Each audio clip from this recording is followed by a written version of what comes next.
बच्चों, आज हम लोग बात करते हैं सेल मेम्ब्रेन के बारे में। सेल मेम्ब्रेन की अगर हम डिस्कस करें तो सेल मेम्ब्रेन की खासियत क्या है। हम लोगों ने पढ़ा कि cell membrane is the you can say protective covering, या cell membrane is the membrane which is present in all forms of life except viruses and viroids को अगर आप हटा देते हैं, मतलब प्रोकैरियोट में भी प्रेजेंट है और यूकैरियोट में भी प्रेजेंट है। प्रोकैरियोट और यूकैरियोट में जो सेल मेम्ब्रेन है उनमें सिमिलैरिटीज भी हैं, इसलिए हम लोगों ने लास्ट वीडियो में डिस्कस किया था कि structure which is similar in both prokaryote and eukaryote is cell membrane. Cell membrane is the outer most covering in animal cell, जबकि प्लांट सेल में outside the cell membrane is present cell wall. ये छोटी छोटी चीजें हैं जो आप previous classes में भी पढ़ चुके हैं। इसके अलावा यूकैरियोटिक सेल में भी cell organelles are also bounded by cell membrane. Cell membrane के स्ट्रक्चर को लेकर कई सारे मॉडल्स दिए गए, जैसे unit membrane model, sandwich model, but जो मोस्ट एक्सेप्टेड मॉडल है that is fluid mosaic model given by Singer and Nicolson. Fluid mosaic model या quasi fluid model of cell membrane given by Singer and Nicolson. Singer and Nicolson ने कहा कि यहाँ पर जो protein present है वो प्रोटीन दो टाइप का है, एक एक्सटर्नल प्रोटीन और दूसरा इंटीग्रल और इंटरनल प्रोटीन। एक्सटर्नल और जो पेरिफेरल प्रोटीन है that can change the position, वो आसानी से इधर से स्लाइड होकर इधर आ जाएगा या इधर से स्लाइड होकर इधर चला जाएगा। तो एग्जैक्टली क्या होता है, जो एक्सटर्नल प्रोटीन है या पेरिफेरल प्रोटीन है, इसकी वजह से सेल मेम्ब्रेन फ्लेक्सिबल हो जाती है। जैसे तुमने अमीबा के केस में देखा कि स्यूडोपोडिया फॉर्मेशन हो रहा है, या बाइनरी फिशर में सेल मेम्ब्रेन श्रिंक कर रही है, डिप्रेशन बना रही है, तो that is because of flexibility of cell membrane, and that flexibility of cell membrane is because of external protein या पेरिफेरल प्रोटीन। ठीक, तो peripheral protein can change their position, provide flexibility. दूसरी तरफ कुछ प्रोटीन है जो लिपिड बाइलेयर के अंदर धंसे हुए पाए गए हैं। ये जो प्रोटीन्स हैं ये कहलाते हैं integral protein. Integral protein can not change their position, इनका जो पोजीशन है वो फिक्स है, और फिक्स होने की वजह से ये स्ट्रक्चरल स्टेबिलिटी प्रोवाइड कर रहे हैं। ठीक, यहीं पर अगर हम बात करें, मान लो एक इंटीग्रल प्रोटीन ये और दूसरा इंटीग्रल प्रोटीन ये, अब इन दोनों इंटीग्रल प्रोटीन के बीच में एक टनल बन जा रही है।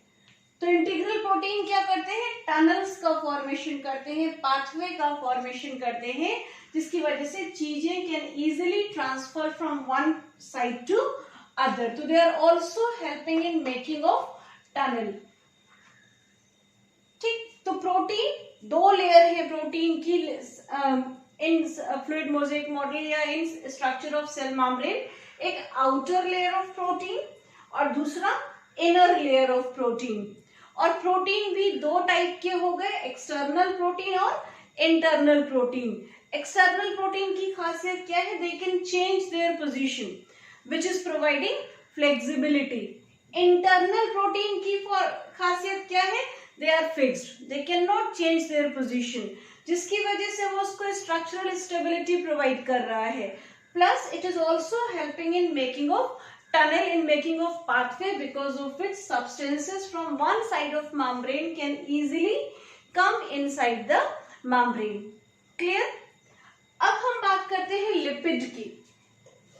सेल मेम्ब्रेन दो चीजों का मिलकर बना हुआ है, प्रोटीन और लिपिड। लिपिड भी यहाँ पर मेनली कौन सा है, फॉस्फोलिपिड, और इस फॉस्फोलिपिड को आपने पढ़ा है लिसाइथिन। तो phospholipid in cell membrane is called as lecithin, या इज एन एग्जाम्पल। ठीक, तो जो फॉस्फोलिपिड सेल मेम्ब्रेन में पाया जा रहा है उसका एक एग्जाम्पल हो गया लिसाइथिन। लिपिड की भी दो लेयर हैं, आउटर लेयर और इनर लेयर, जो प्रोटेक्टेड है बाय प्रोटीन बाइलेयर। हर लिपिड मॉलिक्यूल के दो पार्ट हैं, एक हेड विच इज पोलर, और दूसरा non polar tail. Head is hydrophilic, attract water molecule, या इज नॉट रिपल्सिंग वाटर मॉलिक्यूल। तो हाइड्रोफिलिक जो हेड है वो बाहर की तरफ होता है, जबकि हाइड्रोफोबिक टेल इज प्रेजेंट या protected on the inner side. तो ये हो गया हेड, ये हो गया टेल। हेड बाहर की तरफ है और टेल अंदर की तरफ है। हेड हाइड्रोफिलिक हो गया और टेल हाइड्रोफोबिक हो गई। ये तो बेसिक स्ट्रक्चर हुआ सेल मेम्ब्रेन का, जिसमें दो broader part made up of protein and lipid. Protein भी दो टाइप के हो गए, एक्सटर्नल या पेरिफेरल एंड इंटीग्रल, और इसके अलावा lipid bilayer. Lipid is having two distinct part, एक हो गया हेड और दूसरा हो गया टेल। सेल मेम्ब्रेन में दो और चीजें मेन हम यहाँ डिस्कस करेंगे। एक, यहां पर जो लिपिड है दैट मे या that combine with some carbohydrates और बनाता है ग्लाइकोलिपिड, ठीक। और जो प्रोटीन है वो भी कार्बोहाइड्रेट्स के साथ अटैच होकर बना रहे हैं ग्लाइकोप्रोटीन। और ये जो ग्लाइकोलिपिड और ग्लाइकोप्रोटीन का फॉर्मेशन है ये मेम्ब्रेन के आउटर सरफेस पर है। ये अगर सेल है तो ये वाला हिस्सा जो सेल मेम्ब्रेन के जो एक्सपोज्ड है that will be forming glycolipid and glycoprotein. ये ग्लाइकोलिपिड और ग्लाइकोप्रोटीन को हम कलेक्टिवली कह सकते हैं ग्लाइकोकैलिक्स। ये ग्लाइकोलिपिड और ग्लाइकोप्रोटीन करते क्या है, तो they help in recognition of cell. बाहर से कोई फॉरेन बॉडी अंदर आई, आपकी WBC की सेल ये कैसे पहचानेगी कि वो बाहर से आई हुई सेल है या बॉडी की अपनी सेल है, तो that mechanism is called as cell recognition. और सेल रिकॉग्निशन किसके बेसिस पर होता है, on the basis of glycolipid and glycoprotein which is present on outer side of cell membrane. तो यहां मैंने मेंशन किया है peripheral and integral protein on outer side has sugar forming glycoprotein and the some lipid is also forming glycolipid, clear, which help in identification by cell to each other and help in immunological response, blood grouping and even rejection of transplanted organ। इतनी बात समझ में। अब दूसरी बात हम कर रहे हैं सेल मेम्ब्रेन की खासियत क्या होती है। तो cell membrane is differentially permeable, मतलब ये कुछ चीजों को सेलेक्ट करके अंदर आने दे रही है और कुछ को बाहर रोक दे रही है। मोस्टली वाटर और dissolve minerals can enter inside the cell. Cell membrane के इस स्ट्रक्चर के लिए, फ्लूइड मोज़ेक स्ट्रक्चर के लिए एक स्टेटमेंट दिया गया है that is protein icebergs in a sea of lipid, या floating in a sea of lipid. Protein icebergs floating in a sea of lipid. अब कुछ पॉइंट्स हमें एनसीईआरटी से टू द पॉइंट ऐसे ही पढ़ने हैं जो मार्क द करेक्ट स्टेटमेंट या इनकरेक्ट स्टेटमेंट वाले में पूछे जाते हैं आपसे। कौन कौन से, जैसे आपको वहां दिया है कि सेल मेम्ब्रेन का जो स्ट्रक्चर है that is quasi fluid. Quasi fluid term भी किसके लिए यूज हो रहा है, क्वासी फ्लूइड लिपिड।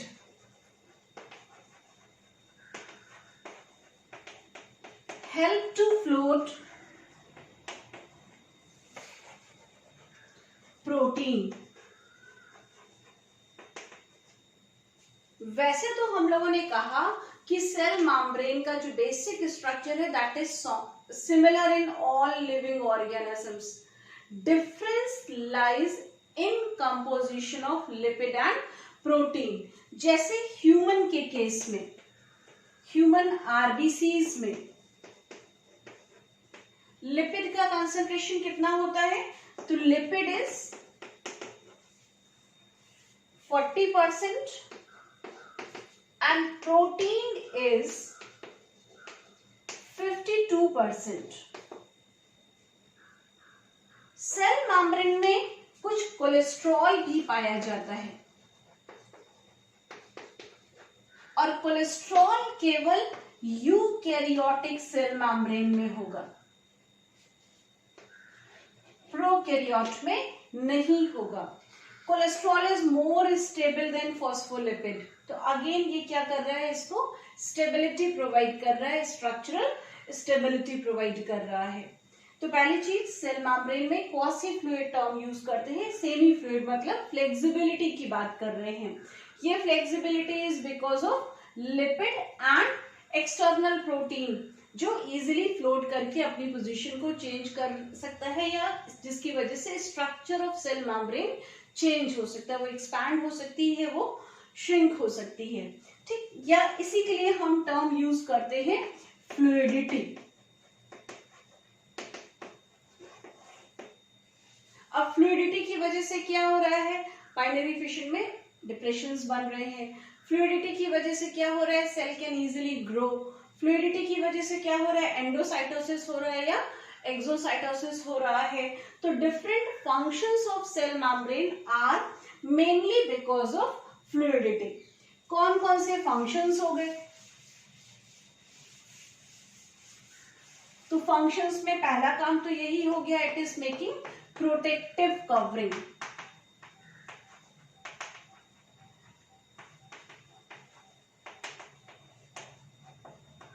जिसमें फिर से मैं बोलूं, एनिमल सेल में outer most covering cell membrane है, जबकि प्लांट सेल में outside the cell membrane is present cell wall. दूसरी बात, यूकैरियोट्स में cell organelles are also bounded by cell membrane.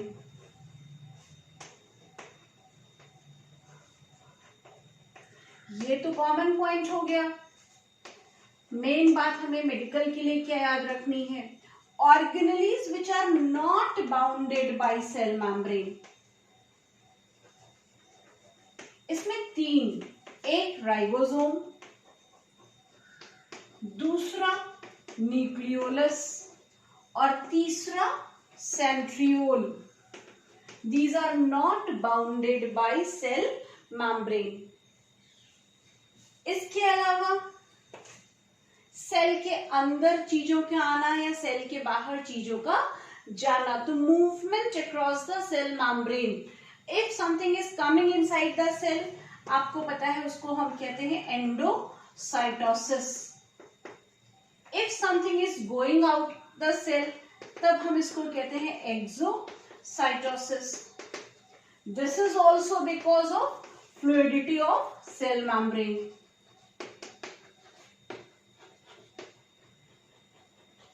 या expansion of cell, that is cell growth,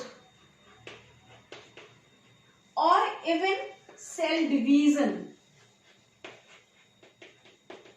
में आप पढ़ते हैं फरोइंग is because of fluidity of cell membrane. तो these are certain functions of cell membrane जो आपको समझ मतलब याद होने चाहिए exactly.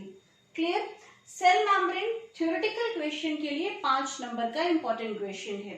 Draw diagram and explain the function of cell membrane या structure of cell membrane, दोनों चीजें पूछी जा सकती हैं. नीट के लिए फिगर प्लस लेबलिंग दोनों इंपॉर्टेंट है, और नीट के लिए एक और चीज बहुत इंपॉर्टेंट है जो आपकी बुक में नहीं दी है।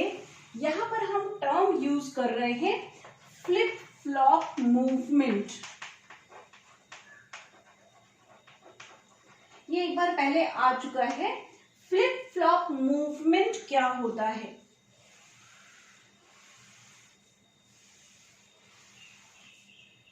अगर यहां वाला प्रोटीन घूमकर इधर आ जाए और इधर वाला प्रोटीन इधर आ जाए, तब हम इसको कहते हैं फ्लिप फ्लॉप मूवमेंट। मतलब आउटर साइड से चीजों का इनर साइड पर आना और इनर साइड से प्रोटीन का आउटर साइड पे जाना। And same is for lipid also.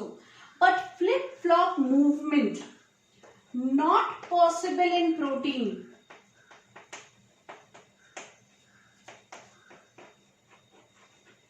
क्यों? Because they are macromolecules. जबकि it is rare in lipids. Lipids में हो सकता है लेकिन रेयर है। फ्लिप फ्लॉप की अगर हम बात करें तो मान लो ये कोई चीज है, ये हो गई लिपिड बाइलेयर और ये प्रोटीन बाहर से घूम के अंदर आ जाए, ठीक। तो but this is not possible because proteins are macromolecule, can not easily move from one side to other side because of their bigger size. It may be possible in lipid, ठीक, but it is rare in case of lipid also. Clear? That is all about cell membrane.